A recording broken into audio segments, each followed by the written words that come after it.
Rifle উঁচু করে প্রতিবাদ করেছিল। তারপরে কি একটা একটা ইস্কন ধরে ধরে জবাই কর, এই ধরনের স্লোগান দিয়েছিল। ইস্কনকে নিষিদ্ধ করার জন্যে তারা প্রতিবাদ করছিল। এটা নিয়ে গতকাল আমি নিজেও একটা ভিডিও করেছিলাম। তো আজকে দেখি যে হঠাৎ করে খবর বেরিয়েছে ওই লোকটার এগেনস্টে থানায় মামলা হয়েছে এবং থানা তাকে ধরে নিয়ে গেছে। তো ধরে নিয়ে গেছে সোহওয়াট, একদিন বা 2 দিন হয়তো হাজতে থাকবে, এরপর ঠিকই জামিনে বের হয়ে এসে ও আবারও ওই একই মিছিল করবে। কালকের ভিডিওতে আমি আমার মূল প্রতিপাদ্য যেটা ছিল সেটা হলো যে এটা ছিল বস্তুত ওই ম্যাটিকুলাস ডিজাইন করে প্ল্যান করে বাংলাদেশে হিন্দুদের ওপরে একটা প্রচণ্ড প্রেশার ক্রিয়েট করতে হবে, একটা সন্ত্রাসের একটা প্রচণ্ড ভীতিকর অবস্থা তৈরি করতে হবে, যাতে করে বাংলাদেশের হিন্দুরা গাট্টি বক্সা গোল করে ভারতে চলে যায়। আবার ওদিকে ভারত সরকারও বলছে যে তাদের দেশে যে সমস্ত হিন্দুরা বাংলাদেশ থেকে যাবে তাদেরকে নাগরিকত্ব দিবে। কিন্তু কথা হচ্ছে নাগরিকত্ব দিলেই তো আর হলো না। বাংলাদেশে যাদের অনেক জায়গা সম্পত্তি আছে, ব্যবসা বাণিজ্য, চাকরি বাকরি আছে, একটা ভালো জীবনযাপন করে এরা হঠাৎ করে ভারতে গিয়ে ওখানে নাগরিকত্ব পেল, তো সো হোয়াট? তার জীবন জীবিকার কী হবে? ওখানে কি এদেরকে চাকরি বাকরি দিবে, জায়গা সম্পত্তি দিবে? না, তা তো দিবে না। তাহলে শুধুমাত্র নাগরিকত্বর লোভে ওই ভারতে কী জন্য যাবে সেটা তো বোধগম্য না। এটা তো পশ্চিমা কোনো দেশ না যে চাকরি বাকরি না থাকলে ভাতা দিল, তারপরে মোটামুটি চাকরি বাকরি অ্যাভেল, তাই না? অ্যাভেলেবেল চাকরি বাকরি থাকে, একটা জোগাড় করে নিলে ভালোই জীবনযাপন করা যায়। নাগরিকত্ব একবার পাইলে জীবন সুনিশ্চিত। বাট ভারতের অর্থনীতি তো আর ওরকম না। কিন্তু তারপরেও বাংলাদেশের অনেক হিন্দু কিন্তু ভারতে যেতে চায়, কারণ মনে করে যে ওখানে আর যাই হোক অন্তত নিরাপত্তা আছে, ওখানে তার মেয়ের উপরে কোনো ওই মুমিন পুরুষ নজর দিবে না, তার সহায় সম্পত্তির উপরে কেউ নজর দিবে না, এরকম একটা মানসিক শান্তি থাকে। অথবা ধর্ম আচরণ করলে মুমিন মুসলমানরা এসে তার মন্দিরে এসে আক্রমণ চালাবে না, প্রতিমা ভেঙে দিবে না, রাতের বেলা শান্তিতে ঘুমানো যাবে, এরকম মনে করে কিন্তু অনেকে কিন্তু ভারতে চলে যায়, এটাও সঠিক। কিন্তু একটা জিনিস আমার বোধগম্য না, এই যে ভারতের এই সাম্প্রতিককালে কী জানি আইন টাইন করছে, এবং তারপরে ওই পশ্চিমবঙ্গে একজন বিজেপি নেতা আছে, কি জানি নাম, শুভেন্দু কি ভুলে গেলাম, যাই হোক শুভেন্দু বলে একজন আছে পশ্চিমবঙ্গের রাজ্যসভার, মানে পশ্চিমবঙ্গের রাজ্য বিএনপির মনে হয় যে সভা, ওই বিএনপি বলছে তোর বিজেপির সভাপতি, সে অনেক সময় উত্তেজিত কথাবার্তা বলে পরিস্থিতি আরও ঘোলাটে করে, এবং তার ধারা অনুযায়ী বাংলাদেশেও মুমিন মুসলমানরা উত্তেজনাপূর্ণ কথাবার্তা বলে। কিন্তু একটা জিনিস আমি যেটা দেখতে পাচ্ছি, ভারত কিছু করলো বা না করলে এতে কিছু যায় আসে না। বাংলাদেশের মুমিন মুসলমানদের মধ্যে এক শ্রেণীর লোকজন খুব ডেসপারেটলি বাংলাদেশের হিন্দুদের ওপর কিন্তু ঝাঁপিয়ে পড়ার একটা অজুহাত খুঁজছে। ওই যে এক হুজুরকে কী করলো, ওই অপহরণ করে নিয়ে গেল, কে বা কারা অপহরণ করে নিয়ে গেল তার খবর নাই, সরাসরি দোষ দিল ইস্কনের লোকজন নাকি অপহরণ করছে। বাংলাদেশের একটা বিশাল জনগোষ্ঠী কিন্তু সেটাই বিশ্বাস করে, তারা কিন্তু কোনো যুক্তির ধার ধারে না, প্রমাণের ধার ধারে না। তাদের যদি জিজ্ঞেস করা হয় যে ওরে অপহরণ করে নিয়ে ইস্কনের ফায়দা কী, লাভ কী, তা কিন্তু তারা বলতে পারবে না, কিন্তু বিশ্বাস করবে যে হ্যাঁ এটাই করছে। এই পৃথিবীর একটা মানে অনেক দেশে কিন্তু ইস্কন আছে, আজ পর্যন্ত কোনো দেশে কোথাও ইস্কন কর্তৃক এই ধরনের ওই অপহরণ করে নিয়ে যাওয়া অথবা কাউকে হুমকি ধামকি দেওয়া, এ ধরনের কোনো ইতিহাস আছে নাকি? এ ধরনের কোনো ইতিহাস নাই, এবং এই ধরনের কোনো ঘটনার সাথে এই ইস্কন কখনো জড়িত থাকেও না। যদি ইস্কন সম্পর্কে কারো কোনো ধারণা থাকে, এদের জীবন পদ্ধতি সম্পর্কে কারো যদি কোনো ধারণা থাকে, তাহলে তারা পরিষ্কার বুঝতে পারবে। দেখেন যে মানে আমাদের আচার আচরণ স্বভাব এবং একই সঙ্গে আমাদের যে বৈশিষ্ট্যগুলো, এগুলো কিন্তু খাবারের উপরে নির্ভর করে। এগুলো কিন্তু খাবারের উপরে নির্ভর করে। যেমন বন্য জন্তুগুলা অধিকাংশ হিংস্র হয়, হিংস্র হয়, অর্থাৎ যে পশুগুলা মাংসাশী, মানে মাংস খায় আর কি, ওইগুলো কিন্তু হিংস্র, এটাই কিন্তু তার স্বভাব।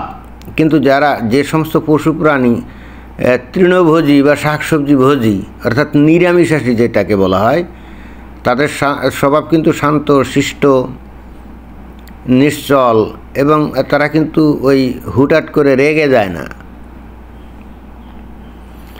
এখন এই ইসকন এরা কিন্তু একেবারে পরিপূর্ণ নিরামিষাশী। এরা কিন্তু এমনকি মুসুরির ডাল পর্যন্ত খায় না, জানেন? মুসুরের ডাল পর্যন্ত খায় না। আমি জিজ্ঞেস করছি, মুসুরের ডাল তো নিরামিষ, তো এটা খাও না কেন? তো ওরা বলে যে ওইটা যে কোনোভাবে হোক, মানে ভালো যুক্তি দিতে পারে না যদিও, কিন্তু খায় না। তো এখন যেহেতু খাদ্যাভ্যাস মানুষের স্বভাব চরিত্রকে নিয়ন্ত্রণ করে, ইসকনের লোকজন যারা দীর্ঘদিন ওখানে জড়িত থাকে তারা কিন্তু আসলেই অভ্যাসে এবং আচরণে কিন্তু একেবারে শান্ত, শিষ্ট, সাত চড়েও রাগ করবে না এবং ক্ষিপ্ত তো হবেই না। পক্ষান্তরে মুমিন মুসলমানরা প্রচুর পরিমাণে গোস্ত খায়, মাছ তো কমও খায়, গোস্ত খায়। আর এখন তো গরুর মাংস বা গরুর গোস্ত এমন ব্যাপকভাবে খায়, সেটা তো বলাই বাহুল্য। এবং তার ফলাফল হচ্ছে অল্পতে ক্ষিপ্ত হয়ে যাওয়া, অল্পতে উত্তেজিত হয়ে যাওয়া, অল্পতে প্রতিক্রিয়া দেখানো, যেটা কিন্তু ইসকনের লোকজন কখনোই করবে না। সুতরাং এই রকম একটা পরিস্থিতিতে ইসকনের লোকজন এই মানে অখ্যাত অজ্ঞাত এক হুজুরকে মানে করবে, হাইজ্যাক করবে, অপহরণ করে নিয়ে যাবে। মানে বিষয়টা কি? বাংলাদেশের মুমিন মুসলমানের কাণ্ডজ্ঞান কি পুরা শেষ হয়ে গেল? বাংলাদেশ যারা চালাচ্ছে তারা কি পুরা মানে ধর্মান্ধ হয়ে পুরা কাণ্ডজ্ঞান শূন্য হয়ে গেল? এই অখ্যাত হুজুরকে অপহরণ করে নিয়ে গেলে তাদের লাভটা কি? এটা তো বোধগম্য। বলে যে ইসকন নাকি চিঠি দিয়েছে, যে ইসকনের বিরুদ্ধে কথাটা তো বলা যাবে না। ফাজলামির একটা সীমা থাকা উচিত। ইসকন কী কারণে চিঠি দিতে যাবে? ইসকন কী কারণে চিঠি দিতে যাবে? আর যদি চিঠি দেয়ও, সেখানে কি পরিচয় দিবে নাকি আমরা ইসকন? এ পর্যন্ত যত বেনামে চিঠি বিভিন্ন জায়গায় হুমকি ধামকি দিয়ে আসে, সেখানে কি নাম ধাম ঠিকানা এগুলো দিয়ে দেয় নাকি? নির্বুদ্ধিতার একটা সীমা থাকা উচিত, কাণ্ডজ্ঞানহীনতার একটা সীমা থাকা উচিত। এবং এর ফলশ্রুতিতে একদল লোক, বস্তুত তারা তো আসলে প্ল্যান করে নামছে যে কোনোভাবেই হোক, হিন্দুরা তো কোনোভাবে কোনো কিছু করে না। এখন হিন্দুরা বাংলাদেশ থেকে চলে না গেলে এখানে ইসলামী শাসন কায়েমও করা যাচ্ছে না। তাহলে যে কোনোভাবে ওকে একটা অজুহাত খাড়া করতে হবে ডেসপারেটলি, এবং সেটাই কিন্তু এখানে ঘটছে। এবং দেশের সরকার প্রশাসন দেখো না দেখার ভান করছে। আসলে তো দেশে সরকার বলেই কিছু নেই। সত্য কথা হচ্ছে কি, এখন দেশে সরকার বলেই কিছু নেই। আর যারা এই সমস্ত বিষয় তদন্ত করবে, তারা চিন্তা করে আমার দরকার কি, খেয়ে দেয় কাম আছে। কারণ তারাও তো কমিটেড না, তারা তো মরালি দুর্বল, তাই না? আর সেনাবাহিনী ডুগডুগি বাজাচ্ছে, কোনো টুটা শব্দ নেই, অথচ ম্যাজিস্ট্রেসি পাওয়ার নিয়ে ঘুরে বেড়াচ্ছে। আর ওই যে ওয়াকারুজ্জামান মাঝে মাঝে বলে এনাফ ইজ এনাফ। আরে ভাই, তোমার এনাফ ইজ এনাফ আর কত? মানে বিষয়টা কি? এইরকমভাবে একটা নির্দিষ্ট জনগোষ্ঠীর উপরে বাংলাদেশে এই যে ভয় ভীতি দেখানো হবে, তাদের উপর আক্রমণ করা হবে, তারপরে তাদেরকে জবাই করা হবে, এই সমস্ত বলাবলির পর এই বাংলাদেশ কোন দিকে ধাবিত হচ্ছে? বাংলাদেশ তো আমার মনে হয় যে গাজা হতে আর বেশি দিন টাইম লাগবে না। বাংলাদেশ কিন্তু গাজা হতে আর বেশি দিন টাইম লাগবে না। আমার কিন্তু ভয় হচ্ছে সেটাই। এর কারণ হচ্ছে বাংলাদেশের চতুষ্পার্শ্বে ভারত, তাই না? ভারত যদি সিদ্ধান্ত নেয় বাংলাদেশকে হাতে না মেরে ভাতে মারবে, খুব ইজিলি সেটা করতে পারে। এখানে পাকিস্তান, চায়না, আমেরিকা কেউ এসে বাংলাদেশকে রক্ষা করতে আসবে না। এটা কতবার বলতে হবে? কিন্তু কাণ্ডজ্ঞানহীন মুমিন মুসলমানরা তারা তো এগুলো বোঝে না। এখানে এদের মধ্যে সবচেয়ে বড় সমস্যা হলো ওই যে একজন সাংবাদিক কি মাহমুদুর রহমান, সারাক্ষণ ভারত বিরোধী, সারাক্ষণ হিন্দু বিরোধী, সারাক্ষণ ইসকন বিরোধী কথাবার্তা বলে, এবং তাতে বাংলাদেশের মানুষ আবেগে আপ্লুত হয়ে যায়। আপনারা কি একবারও চিন্তা করে দেখছেন যে আপনারা যেভাবে ভারত বিরোধী, ভারত বিদ্বেষী, হিন্দু বিরোধী, হিন্দু বিদ্বেষী হচ্ছেন, এবং বাংলাদেশে হিন্দুদের উপরে মানে খুবই প্ল্যান করে ঝাঁপিয়ে পড়ার প্ল্যান তারা করছেন। ঠিক আছে, বাংলাদেশ থেকে যদি সব হিন্দু চলে যায় এবং বাংলাদেশের হিন্দুদের যদি আপনারা মেরে ফেলেন এবং তারপরে যা কিছু আছে সব যদি ভারতে চলে যায়, পরে আপনাদের অবস্থা কি হবে? আপনারা কি কখনো চিন্তা করে দেখছেন? তখন পার্শ্ববর্তী ভারত আপনাদের ওপরে হামলে পড়ে ঝাঁপিয়ে পড়ে তছনছ করতে একটা সেকেন্ড সময় নেবে না, তাদের বিবেক বুদ্ধিতে একটুও কিন্তু তাড়িত হবে না, এবং তখন আপনাদেরকে রক্ষা করার জন্য কেউ এগিয়ে আসবে না। এই জিনিসটা কি আপনারা বুঝেন নাকি বুঝেন না? বাংলাদেশে এখনও কিছু হিন্দু আছে বলে ভারত, আপনারা যতই ভারত বিদ্বেষী আচার আচরণ করেন, যতই ভারত বিরোধী কথাবার্তা বলেন, ভারত কিন্তু তেমন কিছু বলে না। কারণ বললে ওই যে বাংলাদেশে থাকা যে হিন্দুগুলো তারাও তো কষ্ট পাবে, এই জন্যেই কিছু বলে না। কিন্তু আপনারা এইটাকে ভারতের দুর্বলতা হিসেবে মানে ধরে নিয়েছেন।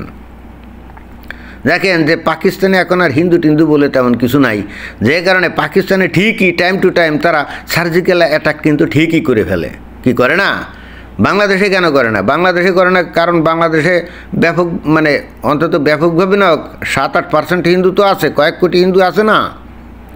তো এইখানে তারা যদি কোনো কিছু করে তাহলে হিন্দুদের উপরে একটা হামলা হবে, হিন্দুদের উপরে একটা নিষ্পেষণ হবে, এটা তারা বোঝে বলে করে না। আপনারা যে বাংলাদেশ থেকে হিন্দুগুলোকে তাড়িয়ে দিয়ে ভাবতেছেন যে এখানে আনন্দের ডুগডুগি বাজাবেন, জি না। বর্তমান জিওপলিটিক্যাল কন্ডিশন এটা এনশিওর করে না, বরং এই বাংলাদেশে বসবাসরত হিন্দুগুলো আপনাদের রক্ষা কবচ, জানেন? ভারত অনেক সময় অনেক কিছু আপনাদের উপর করে না, শুধু এই হিন্দুগুলোর জন্যে। আদারওয়াইজ আপনাদের অবস্থা তারা কী করে ছাড়তো, you have no idea about it. এবং কতগুলো হিন্দু এখনও বাংলাদেশে আছে বলে বাংলাদেশে এখনও গণতান্ত্রিক, উদার, হ্যান ত্যান, ধর্মনিরপেক্ষ ইত্যাদি বলে সারা পৃথিবীর সামনে পরিচয় দিতে পারে, এবং যার ফলে সারা পৃথিবীর সাথে ব্যবসা বাণিজ্য করতে পারে, এবং যার ফলে বাংলাদেশের মানুষ ভালো থাকতে পারে, এবং বাংলাদেশের মানুষ বিভিন্ন দেশে যেতে পারে, এবং পৃথিবীর উন্নত দেশগুলোতে ভিসা পায়, যেতে পারে, যে এই দেশের লোকজন ধর্মনিরপেক্ষ, উদার, অমুক সমুক তমুক। আপনারা আসলে বুঝেন না তো, এই হিন্দুগুলো আপনাদের আসলে রক্ষা কবচ, আপনাদেরও। হিন্দুগুলোর কারণে বাংলাদেশকে আপনারা গণতান্ত্রিক, ধর্মনিরপেক্ষ, উদার বলে সারা বিশ্বে আপনারা তুলে ধরতে পারেন। আপনারা বলতে পারেন বাংলাদেশে হিন্দু মুসলমান সুখে শান্তিতে আছে, অপার শান্তিতে আছে। এই যে মানে মন গড়া কথাবার্তাগুলো আপনারা বলেন, আসলে কি অপার শান্তিতে আছে? আপনারা কি তাদেরকে অপার শান্তিতে থাকতে দেন? প্রতিটা মুহূর্তে হিন্দু জনগোষ্ঠী সারাক্ষণ আতঙ্কের মধ্যে থাকে, অথচ তারাই কিন্তু আপনাদের জীবন কাঠি। আজকে যদি বাংলাদেশ থেকে সমস্ত হিন্দু এবং যারা নাকি অমুসলিম তারা যদি বাংলাদেশ থেকে চলে যায়, 100% যদি মুসলমান দেশ হয়, তাহলে চিন্তা করে দেখেন তো ভারত সেক্ষেত্রে আপনাদের উপরে যে কোনো, আপনারা যেমন এখন অজুহাত তৈরি করছেন না হিন্দুদের উপর আক্রমণের, তখন ভারতও কিন্তু অজুহাত তৈরি করবে এই বাংলাদেশের উপর আক্রমণ করার জন্য। ঠিকই আপনারা বুঝেন? যেমন এখন নানা প্ল্যান পায় তারা করে অজুহাত তৈরি করছেন বা করার চেষ্টা করছেন যে হিন্দুদের উপর আক্রমণ করব, এতে করে হিন্দুরা সব চলে যাবে, ওদের জায়গা সম্পদ দখল করব, গনিমতের মাল, তারপরে বাংলাদেশে আপনারা কি করবেন? ইসলামী শাসন কায়েম করবেন। ভালো কথা। যখন আপনারা 100% মুসলমান হবেন, তখন আপনাদের উপরে ওই ভারতও তখন নানা রকম সুতানাতা খোঁজা শুরু করবে কিভাবে বাংলাদেশের উপরে আক্রমণ করে একটা নাস্তানাবুদ করে দেওয়া যায়। কারণ আপনারা হিন্দুদের উপর অত্যাচার করছেন, বিষয়টা তাদের মনে আছে না? মনে থাকবে না? তারা কি সেটাই কথা বলবে? কি মনে করেন? অতীতে ভারতের মধ্যে এই ধরনের হিন্দু ব্রাদারহুডের কোনো বিষয় ছিল না, আমি নিজেও বহু ভিডিওতে বলছি। কিন্তু সাম্প্রতিককালে তাদের মধ্যে একটা ব্রাদারহুডের ব্যাপার দেখা যাচ্ছে, এবং এটা হয়েছে কিন্তু মুসলমানদের কারণে। এই যে মুসলিম ব্রাদারহুড, ওই গাজায় মুসলমানরা অত্যাচারিত নির্যাতিত হলে বাংলাদেশের মুসলমানদের হৃদয়ে কাঁদে, বাট এই বাংলাদেশের মুমিন মুসলমান তারই প্রতিবেশী হিন্দুদের উপরে মাথায় বাড়ি দিতে বা তার বাড়ি ঘরে আক্রমণ করতে একটুও তার হৃদয়ে কাঁপে না, বরং আনন্দে ধেই করে নাচে। তো এটা তো আপনাদের মুসলিম ব্রাদারহুডের কারণে, তাই না? আপনাদের দেখা দেখি এখন ভারতের হিন্দুদের মধ্যেও কিন্তু হিন্দু ব্রাদারহুড তৈরি হয়ে গেছে, বুঝছেন? আপনারা ভাবছেন বাংলাদেশ থেকে হিন্দুগুলো চলে গেলে আপনারা মহাসুখে থাকবেন, জি না। আপনাদেরকে তখন হাতে না মেরে ভারত কিন্তু ভাতে মারবে, যে জিনিসটা আপনারা বুঝছেন না। তখন বাংলাদেশে ওই আফগানিস্তানের মতো প্রতিনিয়ত দুর্ভিক্ষ, মহামারী এগুলো কিন্তু লেগেই থাকবে। আপনাদের দৃষ্টিভঙ্গি তো খুব সংকীর্ণ, যে কারণে এই সমস্ত বুঝেন না। আর আপনাদের মাথার উপরে কাঁঠাল ভেঙে খাচ্ছে কিছু কিছু লোক, আপনাদেরকে উত্তেজিত করে দিয়ে তারা নিজেরা সেলিব্রিটি হচ্ছে, নেতা হচ্ছে, দেদারসে আয় উপার্জন করছে, সেগুলো দেশের বাইরে পাঠাচ্ছে, তার পরিবার পরিজন দেশের বাইরে, এবং তারাও কিন্তু একসময় দেশ থেকে বাইরে ভেগে চলে যাবে, তারা কিন্তু বাংলাদেশে থাকবে না। আপনাদেরকে নাচাচ্ছে যারা, আপনাদেরকে নিয়ে মাথায় কাঁঠাল ভেঙে খাচ্ছে যারা, আপনাদেরকে উগ্র বানাচ্ছে যারা, আপনাদেরকে প্রচণ্ড সাম্প্রদায়িক বানাচ্ছে যারা, বিশ্বাস করেন তাদের কারোরই শিকড় বাংলাদেশে না, সবারই শিকড় কিন্তু দেশের বাইরে। টাকা টুকা পাচার করে তাদের পরিবার অলরেডি চলে গেছে। আপনারা যখন কঠিন বিপদের মধ্যে পড়বেন না, ভজগড়ের মধ্যে, তারা কিন্তু ঠিকই শুরুত করে দেশ থেকে ভেগে চলে যাবে, বুঝছেন? And this is the destiny of you people of Bangladesh. এখনও চিন্তা করেন, এখনও ভাবনা করেন, উত্তেজিত হয়ে এমন কোনো কাম করেন না যাতে করে জাতি হিসেবে টোটাল জনগোষ্ঠীর উপরে গজব নেমে আসে, বুঝছেন? ধন্যবাদ।